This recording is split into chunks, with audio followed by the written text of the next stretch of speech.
Most US citizens live under at least about 4 layers of government, but we only pay attention to the very top layer. When they took a shot at my hero.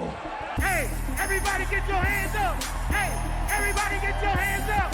Now, say! In just 2 days, Harris and Trump will take the stage in what could be their first and only debate. Poll average shows Kamala Harris and Donald Trump within a percentage point of each other. Don't get me wrong, US presidential elections are important, and this year's race matters even more than most, but when we get caught up in the spectacle of national politics, we tend to neglect the local races that have an even greater impact on our daily lives. Our votes and voices are exponentially more powerful locally than federally, yet we tend to only pay attention every 4 years when there's a presidential election at the top of the ticket. As a result, turnout in local elections is abysmal. To be fair, some of this could be burnout. The months-long national campaign extravaganzas that we have to endure every 4 years are exhausting, to put it mildly. But even if we are eager to get involved in local politics, finding an entry point can be overwhelming. From confusing org charts and outdated websites to globalized media diets and donation fatigue,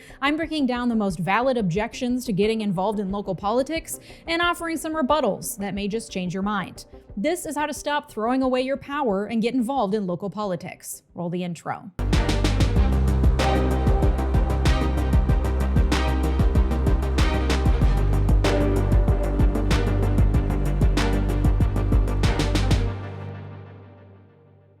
Thank you to Factor for partnering with me on today's video. I've been working on my fitness lately and trying to meal plan every week so that I can keep on track with my goals. But meal planning is hard, y'all, and Factor makes it way easier. They deliver fresh, never frozen, dietitian-approved meals right to your doorstep.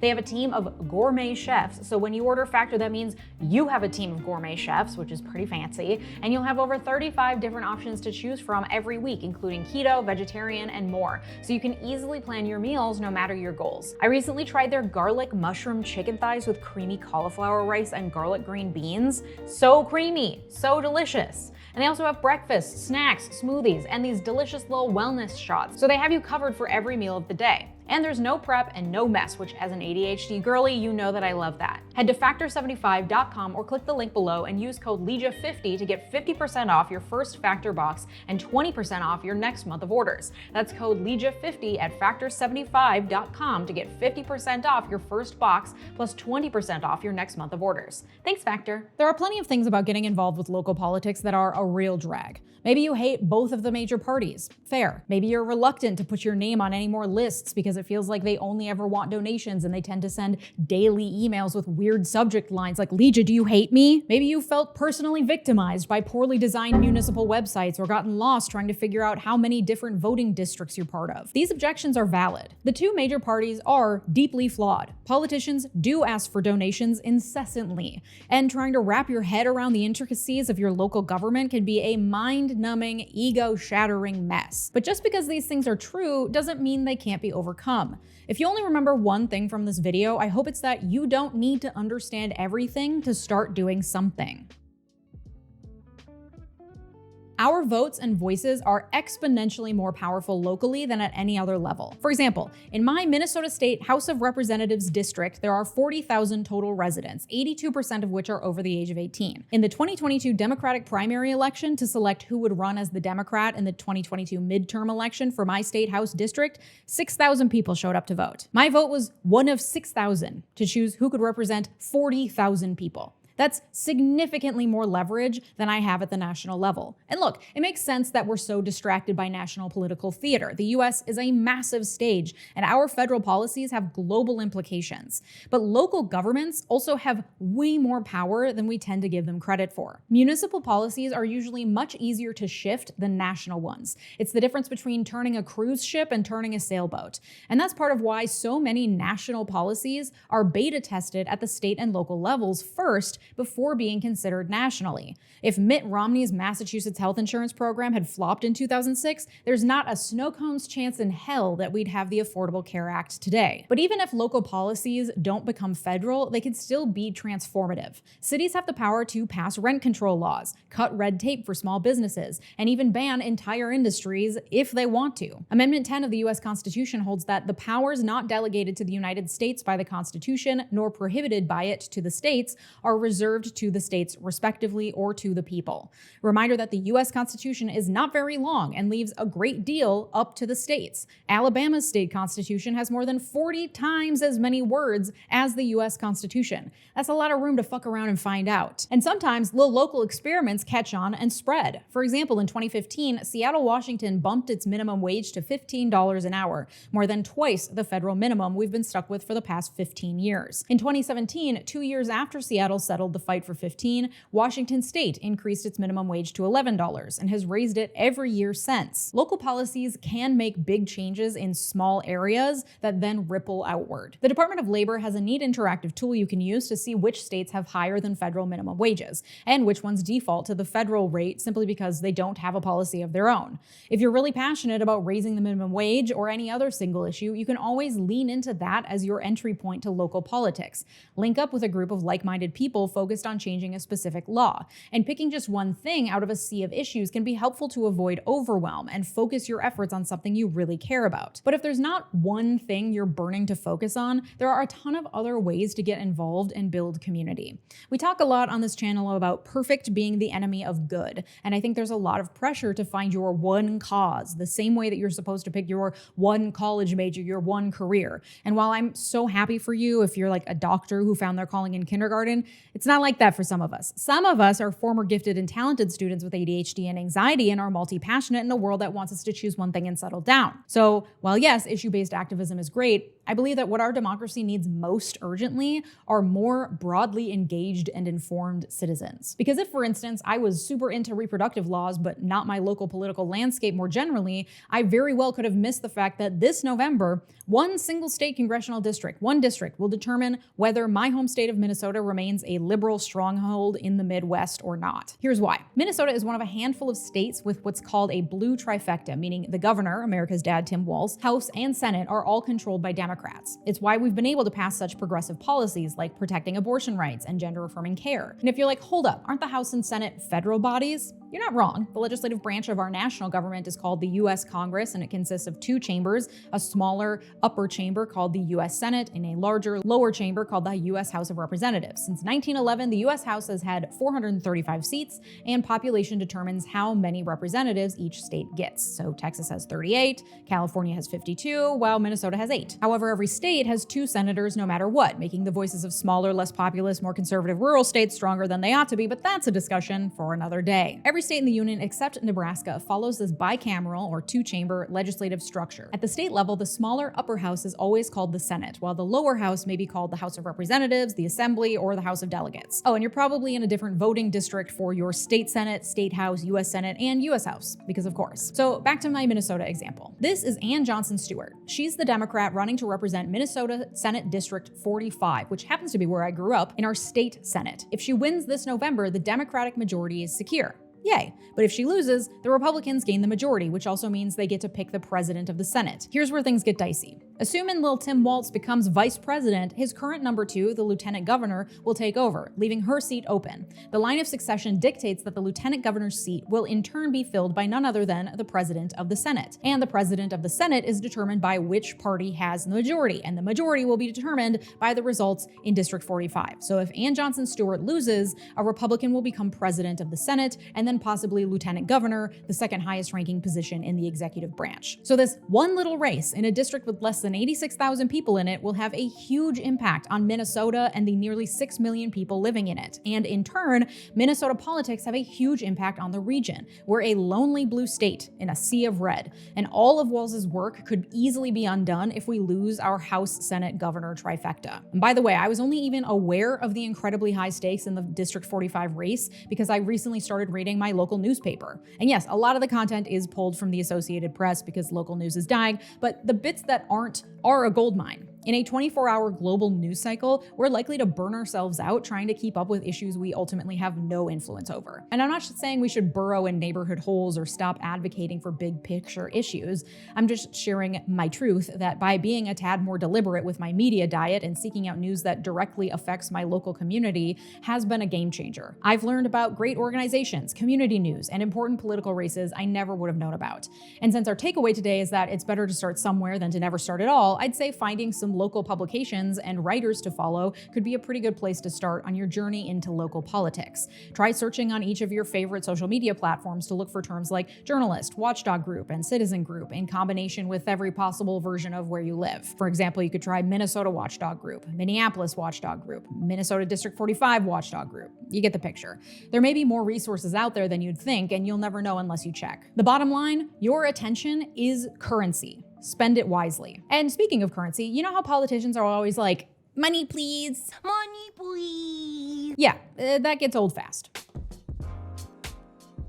Fact, politicians will almost always hit you up for money. Fact, this is not malicious, it's the nature of a system that has equated money with speech. Fact, asking for cash is a universally understood request. We all know exactly what a $5 donation requires of us in any given moment. It's a quick decision. In turn, the politician is able to absorb that support instantly into their infrastructure. Monetary donations are an efficient mechanism, but they aren't the only way to contribute. Fact, your time and attention are more valuable than your money. It can feel incredibly frustrating to get on an organizing call for a candidate you're excited about, only to have it end with a call for donations or a sign-up sheet for phone banking.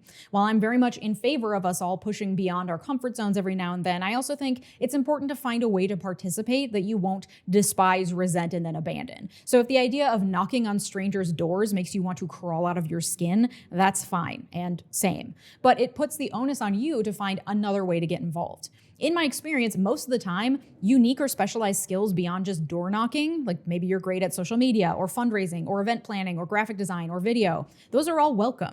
You just have to make the pitch. Reach out to the campaign and say, I have X, Y, and Z skills and I would love to get involved. I have X number of hours per week or month available and would love to put them to good use. It's amazing the doors that open when you send one simple email. So objection number one, they just want my money. Turns out yes, but also your other skills are in high demand. The second objection is, in my opinion, the most important because it stops us in our tracks before we've even begun.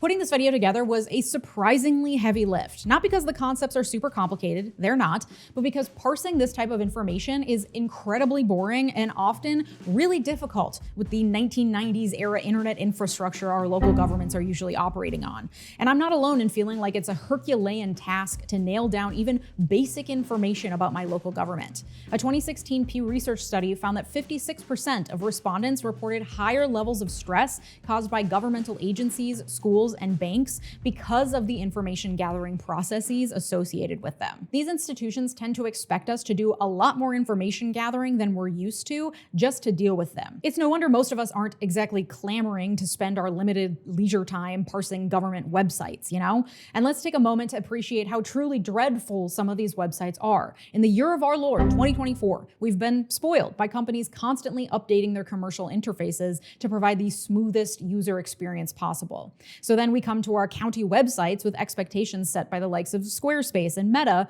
and wonder why we feel like we're being dropped in the center of a maze. The more effort that we have to devote just to navigating an interface, the less energy we have to absorb the content. And all of this primes us for what neuroscientists call information overload, which can cause intense fatigue and impair decision-making. One thing that's been proven to help defeat information overload is organizing tasks and takeaways in a tangible way. Despite what we like to tell ourselves, humans are actually really not good at multitasking. So tools that help us narrow our focus serve us well. That's why I made a cute little cheat sheet to help isolate the most important top-line information that will give you a solid overview of your local government for future reference. You can download it for free on my Patreon. Yes, free. You don't even have to become a member. The link is in the description. First, you'll fill out your state, your governor, and when their term ends. Governors head up the state executive branch. They're basically the president of the state. They can veto laws, issue executive orders, and grant clemency. In all 50 states, the governor is directly elected by the people. In most states, other executive branch officials are also directly elected, including the lieutenant governor, the attorney general, the secretary of state, auditors, and commissioners. States have the right to organize in any way they want, so they often vary greatly in executive structure. To figure out what state executive leadership positions are elected in your state, you can go to ballotpedia.org, find the government heading in the left-hand margin, and click state government. Find your state on the table and click your state executives. This will bring you to a full organizational chart, details about who's currently in office, and when their terms are up. I recommend that you hold off on trying to absorb everything on your first visit. These are exactly the kinds of details that could make your mind go fuzzy before you even get to the good stuff. Your eyes probably just glazed over even as I was saying those sentences. Instead of getting overloaded, I recommend scrolling to the bottom of the page on 𝗏𝗡𝗑𝗡𝗑𝗧 and finding out which executive positions are elected, who they're currently filled by, and when those terms are up. Then follow every one of those officials on social media so you can keep tabs on them and tag them when you need to. Then, for the love of God, put it down and move on to the next section. Remember, this is a marathon, not a sprint. And by the way, if there's any part of you feeling ashamed or embarrassed for not already knowing everything in today's video, I want to remind you that one high school government class can only do so much. I loved my government class, and I wouldn't know half of what we're talking about today if I hadn't shelled out a lot of money and time to go to law school. But it wasn't always like this. Today, most states require maybe one semester's worth of standalone civics courses. In the 1960s, American high schoolers were often required to take 3 separate courses in civics and government. But as the curriculum narrowed over the decades, civics offerings were slashed, and by 2017, only 25% of US students reached a proficient ranking on the National Civics Assessment. I didn't even know that there was a National Civics Assessment. And of that 25%, white, wealthy students whose schools tend to have high-quality civics offerings were up to 6 times more likely than Black and Hispanic students from low-income households to achieve proficiency. And knowledge is quite literally power in this scenario. Non-white people are drastically underrepresented in local governments nationwide today, and not being taught the basics of those local governments is a sure first step to preventing kids from growing up to be civic leaders. And while our national educational shortcomings are certainly not our individual fault, they do ultimately become our individual responsibilities. Bottom line, you shouldn't feel bad about having to look up the difference between a town and township, because I promise you it's not intuitive, and no, you probably didn't learn it in school. So let's break down some more basics. The federal government is comprised of 3 branches: executive, judicial, and legislative. Conveniently, all 50 states model their own governments after the same 3-branch structure. We already discussed the executive branch and how the governor is at the tippy top of the ticket, and how the legislative branch usually has 2 chambers full of elected officials. The 3rd branch is the judicial branch. The rules about which judgeships are elected, by whom, and when get really confusing and specific depending on where you live. This is where your research into your own district comes in. So the federal government is the topmost layer of government that you live under. Federal laws tend to trump all other laws. Next down on our government lasagna is the state government. The smallest unit of state government is the county. According to the National Association of Counties, there are 3,069 county governments in the US, and no 2 are exactly the same. States generally determine the roles and responsibilities of county governments, which may include maintaining roads and bridges, public health and safety, election administration, environmental stewardship, and more. Counties are governed by locally elected officials and usually take one of 3 basic forms: the commission system, in which the public elects commissioners who handle the legislative and executive functions of the county government; the council administrator system, in which elected commissioners appoint their own leader to oversee government operations; or the council elected executive system, in which both the council members and the administrator are elected by the people. The commission system is the most common. Next, we enter the realm of truly local government, the 3rd layer in our government lasagna, by which I mean municipalities. Most simply, a municipality is a city, town, or village that is self-governing. What municipalities are called and how they're organized varies from state to state, but broadly speaking, cities, boroughs, villages, and towns are all types of municipalities. The differences between each category are determined by population and the details of your state's municipal charter. And this is where things start getting complicated to discuss at a high level. For example, in Pennsylvania, counties and townships are both considered municipalities. But in Minnesota, townships are separate entities distinct from municipalities. So on our handy cheat sheet, you'll see 2 spots for municipal details. You may or may not need both. You may need more. It's impossible for me to guess. It all comes down to where your address sources various public services from, except for education, because for some reason, school districts are their own separate thing. 𝗏𝗏𝗡𝗏𝗏𝗏 actually has an entire section dedicated to school board races and school district info, which I will link down below. If education is your passion, that's a good place to start exploring. In general, 𝗏𝗏𝗡𝗏𝗏𝗏𝗏 is a treasure trove of information about all things US government. You can look up ballot initiatives, upcoming races, and specific public policy summaries. But having so much information at our fingertips can sometimes make us feel like we have to take it all in at once, which we don't. I find it really helpful to break my research down into manageable chunks. So instead of saying, I'm going to get involved in local politics, I might decide to devote 20 minutes a day to learning about local politics and then commit to attending one event by the end of the month. Recruit your friends to do it with you. Like, have a book club, but instead of books, you're spending an hour each month or a week researching local government, contacting representatives, or figuring out what work you want to get involved with. You will not master local government in one day. So your goal should be building consistency and gradually adding to your mental map of the local chessboard.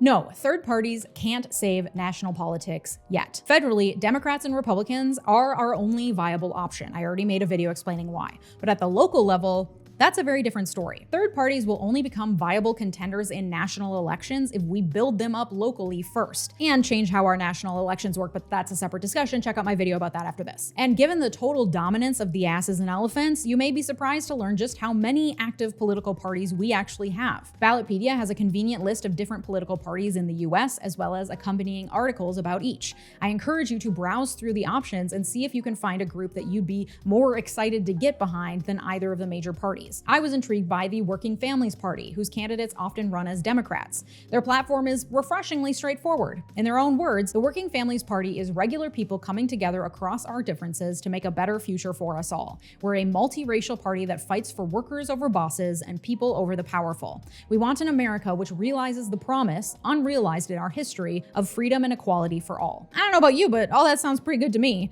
Maybe my next step would be following them on social media or subscribing to a newsletter and gradually learning more. Maybe I'll find a Working Families Party candidate that I'm stoked to support. Maybe I'll dive in and become a member and find a way to volunteer right away. Or maybe I'll just wake up tomorrow morning feeling slightly less cynical about the future of our democracy, and then that will trigger some other engagement later. Any of those would be a success. That's the beauty of the long process of politics. You don't have to decide where it ends today. Getting involved will look different for each of us, and that's okay. So if I had a nickel for every time someone in my comments section told me that I should run for president, I would have several nickels. Obviously, running for president is one thing, but even running for local election is way more accessible than you may think. I personally am not interested because of my aforementioned dread of door knocking, rampant social anxiety, extreme introversion, and dislike of compromise. I think I'd be actually really bad at being a politician. But if running for office feels like something that you might be called to do, there are organizations that specialize in training and supporting first-time candidates. She Should Run and Run for Something are two that I've heard great things about. Literally just go to runforsomething.net, click the run button, and then click sign up. They'll hold your hand from there. While there is something to be said for being the change you want to see in the world, it's also not realistic to expect most people to have the kind of spare time, inherited wealth, and sheer willpower required to run for and hold public office. And that's okay. But it also means that when we have someone good in position, we should do everything we can to support them. That means showing up to local elections, putting out yard signs, donating, talking to your neighbors, and volunteering.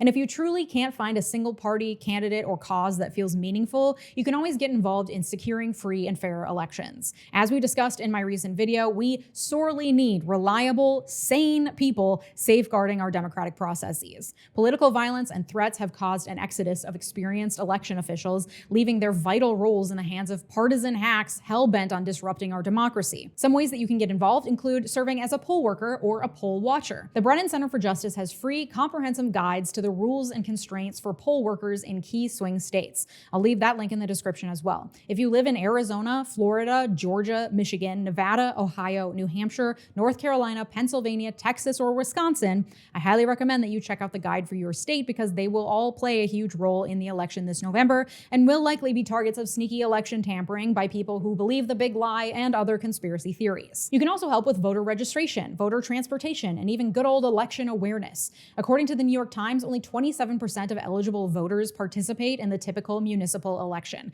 And it's not because 73% of people just don't care. Many of us don't even know when local elections are happening because they're announced with more of a whimper than a bang. A lot of local party headquarters do voter registration initiatives, so reach out to the state chapter of the Democratic Party or the Working Families Party or any other party that you want to be affiliated with to see how you can help with their voter registration drives. All this to say, there are a million ways to get involved, and choosing one that genuinely resonates with you is the first step, and one that will actually speak to you and that you can actually do. So don't sign up for door knocking if you hate talking to people. There are many other ways to get involved.